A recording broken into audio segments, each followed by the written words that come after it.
అందరికీ నమస్తే అండి.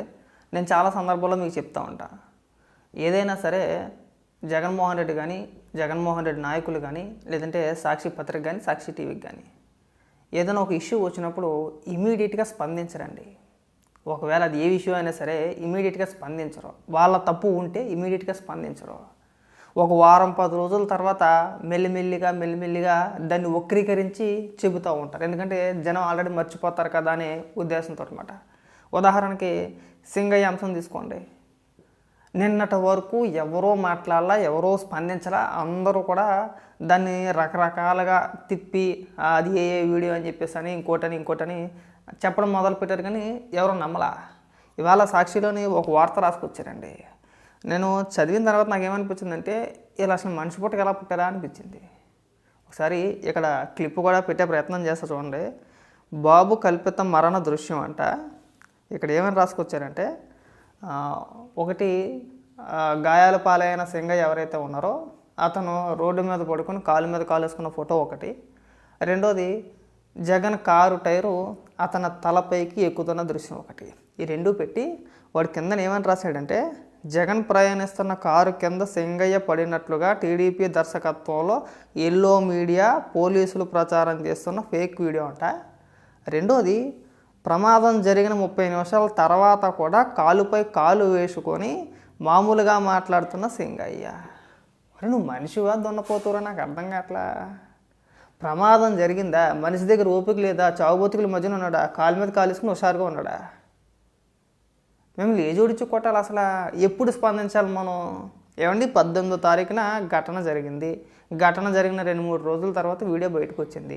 ఘటన జరిగిందనేది వైసీపీ నాయకుడికి తెలుసు, జగన్మోహన్ రెడ్డికి తెలుసు. వెళ్ళి 10 లక్షల రూపాయలు నష్టపరిహారం ఇచ్చారు, అంతా సెటిల్ చేశారు, పోలీసులకు ఒక తప్పుడు సమాచారం ఇచ్చారు, అంతా అక్కడితో క్లోజ్ చేసేసారు. వీళ్ళు ఇక్కడికి వచ్చి ఏ వీడియో అంటారో.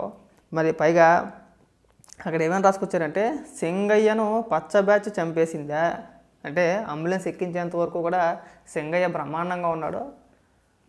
చెంగుమని బ్రేక్ డ్యాన్స్లు వేసి కూడా అక్కడ ఇది గాయాల పాలైపోయినా సరే, సచ్చి స్టేజ్లో ఉన్నా సరే ఏమీ కాలేదు. అంబులెన్స్ ఎక్కిన తర్వాత ఏదో జరిగింది, పచ్చ బ్యాచ్ చంపేసిందా అని ఇప్పుడు వక్రీకరించి రాస్తున్నాడు. నిన్న మొన్నటి దాకా ఏమని మాట్లాడారు? ఒకటి మా వాహనం కాదని ఒకడు, ఆ వీడియో ఒరిజినల్ కాదని ఒకడు, ఏ వీడియో అని చెప్పేసి ఒకడు. అక్కడ దాకా వద్దండి. నిన్న కాక మొన్న సాక్షిలో అయితే అంబులెన్స్ ఎక్కేంత వరకు కూడా బాగానే ఉన్నాడు. జగన్మోహన్ రెడ్డి కారు కింద పడినా అంబులెన్స్ ఎక్కేంత వరకు కూడా బాగానే ఉన్నాడు, దారిలో చంపేశారని ప్రచారం చేశారు. ఇవాళ అది ఫేక్ వీడియో అని చెప్పేసి అని మాట్లాడుతున్నారు. మిమ్మల్ని ఏసీ పిచ్చి కొట్టాలరా? సరే, మేము చెప్తే మీరు నమ్మట్లేదు కదా. మీ సానుభూతి పరుడు మా సాయన్న ఏ మాటకి ఆ మాట చెప్పుకోవాలి. కానీ మొదట్లోని ఒక చిన్న ప్రయత్నం చేస్తాడు, వాళ్ళతో పాటు వైసీపీ వాళ్ళతో పాటు ఒక చిన్న ప్రయత్నం చేస్తాడు. అది ఏ వీడియో ఏమో నాకు కూడా కొద్దిగా డౌట్ ఉందని చెప్పేసి అని ఒక చిన్నగా లైట్గా ఒక ట్రైల్ వేస్తాడు. కింద కామెంట్లో తెలిసిపోద్ది, రియాక్షన్ కనబడిపోద్ది మనోడికి. వద్దులే, జనాలు ఎవరు నమ్మేలా లేరు అనుకున్నప్పుడు వాస్తవం ఉన్నట్టుగా చెప్పేస్తాడు. పాపం ఆ విషయంలో మెచ్చుకోవచ్చు. అందుకే నేను ఎప్పుడు మాట్లాడినా మా సాయి అన్న అంట. కొన్ని సందర్భాల్లో తిట్టినా సరే 10 మంది ఇది తప్పు అంటే 11వ వ్యక్తిగా వచ్చి అవును ఇది తప్పే అంటాడు, అడవులుగా వాదించడం. ఆ విషయంలో మెచ్చుకోవచ్చు. ఒకసారి సింగయ్యకి సంబంధించి ఆ కారు ప్రమాదం గురించి మీరు ఏదైతే ఏ వీడియో అంటున్నారో దాని గురించి మీకు జర్నలిస్ట్ అయ్యే మాటలో వినిపిస్తారు. ఒకసారి వినండి. వాళ్ళు ఎంత ఖండించినా అతను జగన్ వెహికల్ కిందే పట్టాడన్నటువంటి విషయం అయితే ఆ వీడియోని బట్టి స్పష్టం అవుతుంది. అది ఆర్టిఫిషియల్ ఇంటెలిజెన్స్ అనడానికి ఏమీ కనిపించటం లేదు అక్కడ. ఎందుకంటే ఏ ఆధారితంలోకి వచ్చేటప్పటికి ఆ విజువల్ అర్థమైపోతుంది. ఒక డిజిటల్ విజువల్ టైప్లో ఉంటుంది. అది కొద్దిగా డిఫరెంట్గా ఉంటుంది. ఒకవేళ ఏ వీడియో అయితే కనుక నార్మల్ వీడియోకి కొద్దిగా డిఫరెంట్గా ఉంటుంది. చాలా క్లియర్గా క్లారిటీగా మనకు తెలిసిపోతూ ఉంటుంది. ఆ మూమెంట్ కూడా మనకు తెలిసిపోతూ ఉంటుంది. మేము మొదటి నుంచి చెప్పేది అదే, న్యాచురల్గా ఉండదు. మనం క్రియేట్ చేసిన వీడియో క్రియేట్ చేసినట్టే ఉంటుంది, మనం రికార్డ్ చేసినట్టే ఉంటుంది కదా. మరి ప్రమాదం జరిగినప్పుడు అంత న్యాచురల్గా కనబడుతుంది. అక్కడ క్లియర్గా కార్యకర్తలు కేకలు వేస్తున్నారు. ఒక వీడియో కాదు, 2 వీడియోలు బయటకు వచ్చినాయి. ఒకటి సాక్షి లైవ్, రెండోది వైసీపీ కార్యకర్తలు రికార్డ్ చేసిన వీడియో. ఆ 2 మనకి స్పష్టంగా కనబడుతున్నాయి. మన ఏ వీడియోకి నార్మల్ వీడియోకి తేడా తెలియదా తెలుసు కదా, తెలిసి కూడా జనాన్ని మభ్య పెట్టడానికి ఒక చిన్న ప్రయత్నం అన్నమాట. ఇంకా వినిపిస్తా ఉన్నాడు. కింద పడ్డాడు అతను, ఆ డొల్లుతున్నటువంటిది కనిపిస్తోంది. వెంటనే లాగారు అవతలకి. అక్కడ ఆ వీడియో చూస్తుంటే వాళ్ళు కేకలేశారు, ఆపారు, అతను లాగారు. కాకపోతే ఇక్కడ దాన్ని ఏమంటారు, మనిషికి సహజ సిద్ధంగా ఉండాల్సినటువంటి మానవతా ధోరణి అక్కడ ఉన్నటువంటి నాయకులకు లోపించింది, జగన్కి లోపించింది అక్కడ. ఎందుకంటే ఎప్పుడైనా మన కారు కింద మనిషి పడ్డాడు అని తెలిసినప్పుడు, తెలిసి తనేం తొక్కమని చెప్పలేదు కదా, కింద పడ్డాడని తెలిసినప్పుడు ఏం చేయాలి, వెంటనే మనిషిని చూసి ఏందన్నా ఏంది ఇది అని చెప్పి ఆపి తర్వాత వెనకాల ఉన్న వెహికల్ పిలిచి అందులో ఉన్న వాళ్ళందరినీ దిగి వేరే వెహికల్ ఎక్కమని చెప్పేసి ఇతను ఇమ్మీడియట్ గా హాస్పిటల్ తీసుకెళ్ళమని చెప్పాలి. లేదా ఆ దారిలో ఉన్న అంబులెన్స్ ఏదన్నా పిలిపించి చెయ్యాలి. ఈ పనిని ఒకళ్ళకి అప్పచెప్పాలి. ఆ తర్వాత అతని కండిషన్ ఎట్లా ఉంది అన్నది కనుక్కోవాలి. ప్లస్ దాని తర్వాత అప్పుడు అతను మాట్లాడాలి జగన్, ఇదిగో వాస్తవంగా సెక్యూరిటీ ఏర్పాట్లు. ఇది మ్యాటర్. అర్థమైంది కదా, మీ ముఖాన్ని కాంట్రీని చుమ్మేశాడు కదా, అంత స్పష్టంగా కనబడుతుంది. మేము మొదటి నుంచి చెప్పేది అదే. స్టార్టింగ్ నుంచి ఆ సంఘటన జరిగినప్పుడు కానీ మేము మొదటి నుంచి ఏం చెప్తున్నాం, కావాలని ఎవడో దొక్కాడు, అది 100కు 100% కరెక్ట్. కావాలని చెప్పేసి చూస్తూ చూస్తూ ఒక మనిషిని ఎవడో చంపాలని చెప్పేసి అనుకోడు, కానీ ప్రమాదవశాత్తు జరిగింది. జరిగినప్పుడు కనీసం మనం ఒక మనిషి కదా, మనిషి చావు బతుకుల్లో ఉన్నాడు కదా, తెలియదు అనడానికి ఆస్కారం లేదు, తెలుసు ఖచ్చితంగా. తెలిసినప్పుడు ఆ గాయపడిన ఆ సింగయ్య ఎవరైతే ఉన్నారో అతన్ని దగ్గరుండి హాస్పిటల్కి తీసుకెళ్లాల్సిన బాధ్యత జగన్మోహన్ రెడ్డిది. ఒకవేళ జగన్మోహన్ రెడ్డి వెళ్ళలేకపోతే అతను కూడా తన కార్యకర్తలను పంపించి ఉండాలి. అది పద్ధతి.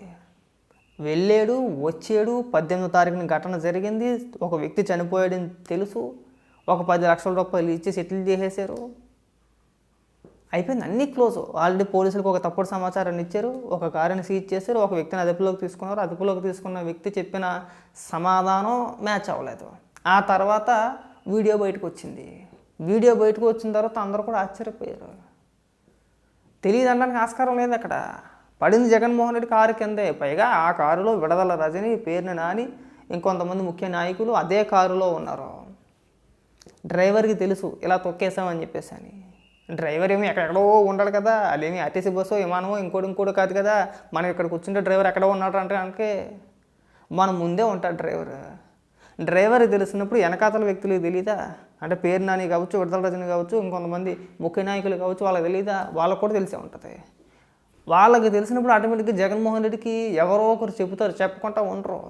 కానీ జగన్మోహన్ రెడ్డి పోతే పోనివ్వండి, మనకి పరామర్శకి ఒక శవం దొరికింది అనుకోవచ్చు. ఆ ఉద్దేశంతోనే కనీసం హాస్పిటల్కి కూడా తీసుకెళ్ళమని చెప్పకుండా కాళ్ళు ఒకరో చేతిలో ఒకరో పట్టుకొని ఆ డివైడర్ మధ్యలో పడేసి వెళ్ళిపోయారు. ఎప్పుడు హాస్పిటల్కి తీసుకెళ్ళారు? జనం అంతా గుమ్ముగూడి అక్కడ వీడియోలు రికార్డ్ చేసిన తర్వాత పోలీసులు అంబులెన్స్ ఎక్కించారు. మరి అతనితో పాటు సింగయ్యతో పాటు వైసీపీ నాయకులు ఉన్నారా లేదా అనేది పక్కన పెట్టేస్తే ఎవరో పట్టించుకోలేదు. ఒకవేళ ఇమీడియట్గా స్పందించి ఉంటే కనుక వీడియో తీసే ఛాన్స్ ఎక్కడ ఉంటుందండి? ఆ గాయాల పాలైన సింగయ్య ఎవరైతే ఉన్నారో అతన్ని డివైడర్ మధ్యలో ఉన్నప్పుడు వీడియో తీసే ఆస్కారం ఉంటుందా? ఇమీడియట్గా హాస్పిటల్కి తరలిస్తే కనుక ఉండదు కదా. ఒక 30 నిమిషాల పాటు పక్కన పడుకోబెట్టేశారు. అలాగా ఉంటే ఉండాలా, పోతే పోయేయాలి అని చెప్పేసి అని కదా. జగన్ కాన్వాయ్లో ఒక అంబులెన్స్ ఉండదా? జగన్మోహన్ రెడ్డి ఇమీడియట్గా స్పందించి ఉంటే జగన్ కాన్వాయ్లో ఉన్న అంబులెన్స్లో ఎక్కించి పంపించేద్దరు. మళ్ళీ 30 నిమిషాలు ఇంకో అంబులెన్స్ వచ్చేదాకా ఎందుకు వెయిట్ చేయాలి ఇక్కడ? మేము చెప్పేది అది కదా. సో ఇంకా ఈ విష ప్రచారాలు ఆపిస్తే బాగుంటుందండి. ప్రజలు ఎవరు నమ్మట్లేదు కదా. ఇంక మీరు డైవర్ట్ చేసి దీని మీద ఎన్ని రకాల విషపురాతాలు రాసినా ప్రజలు ఎవరు నమ్మరు. ఆల్రెడీ ఒక క్లారిటీ వచ్చింది. జగన్మోహన్ రెడ్డి తన రాజకీయాల కోసం సొంత కార్యకర్తనైనా సరే బలిచ్చేస్తాడరా అని చెప్పేసి అని ఒక క్లారిటీ వచ్చేసింది. ఆ రోజు మీరు ముగ్గురిని చంపేశారు. ఇది గుర్తుపెట్టుకోండి బాగా.